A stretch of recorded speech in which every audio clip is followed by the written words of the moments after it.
Scars ఉన్నప్పుడు మనకి ఎక్కువ ఇన్వేజివ్ లేకుండా, నీడిల్స్ లేకుండా మంచి రిజల్ట్స్ తీసుకురావటానికని మనం ఏ విధంగా చేసుకోవచ్చని చాలామంది ఆలోచిస్తూ ఉంటారు. దానికనే మైక్రోప్లాస్మా రేడియో ఫ్రీక్వెన్సీ టెక్నాలజీస్ అని అంటామనమాట. మైక్రోప్లాస్మా రేడియో ఫ్రీక్వెన్సీ టెక్నాలజీస్ ఎలా చేస్తుంది అనంటే, మనకి చర్మం పైన స్పెషల్ ప్రోబ్స్ ఉంటాయి. ఈ స్పెషల్ ప్రోబ్స్‌ని మనం అక్కడ ప్లేస్ చేసి రోల్ చేస్తామండి.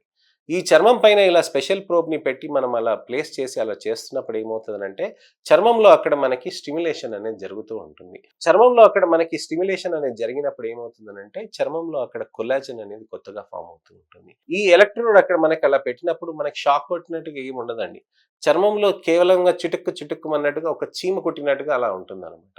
సో, అలా మనకక్కడ ఏమవుతుందనంటే ఒక ఫోర్త్ స్టేట్ మనకి సాలిడ్ అంటే తెలుసు కదండీ!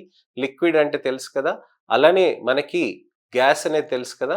ప్లాస్మా అనేది ఫోర్త్ స్టేట్ అని అంటామనమాట. ఈ ఫోర్త్ స్టేట్ అనేది ఏమవుతుందనంటే చర్మం పైన అక్కడ వాక్యూమ్ లాగా క్రియేట్ అయ్యి, అక్కడ ప్లాస్మా లాగా తయారై, అక్కడ మనకి ఒక చిన్న స్పార్క్ అనేది వదిలేస్తుందనమాట. ఆ చిన్న స్పార్క్ తోటి మనకేమవుతుందనంటే అక్కడ మంచిగా స్టిమ్యులేట్ అవుతుంది. అందుకోసమే ఈ స్పార్క్ అనేది ప్లాస్మా రేడియో ఫ్రీక్వెన్సీ అని అంటారు.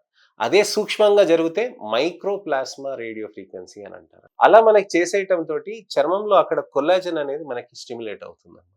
సో, ఈ రేడియో ఫ్రీక్వెన్సీ అనేది చాలా మంచి టెక్నాలజీ అండి. అడ్వాన్స్ టెక్నాలజీగా మనం పరిగణించొచ్చనమాట.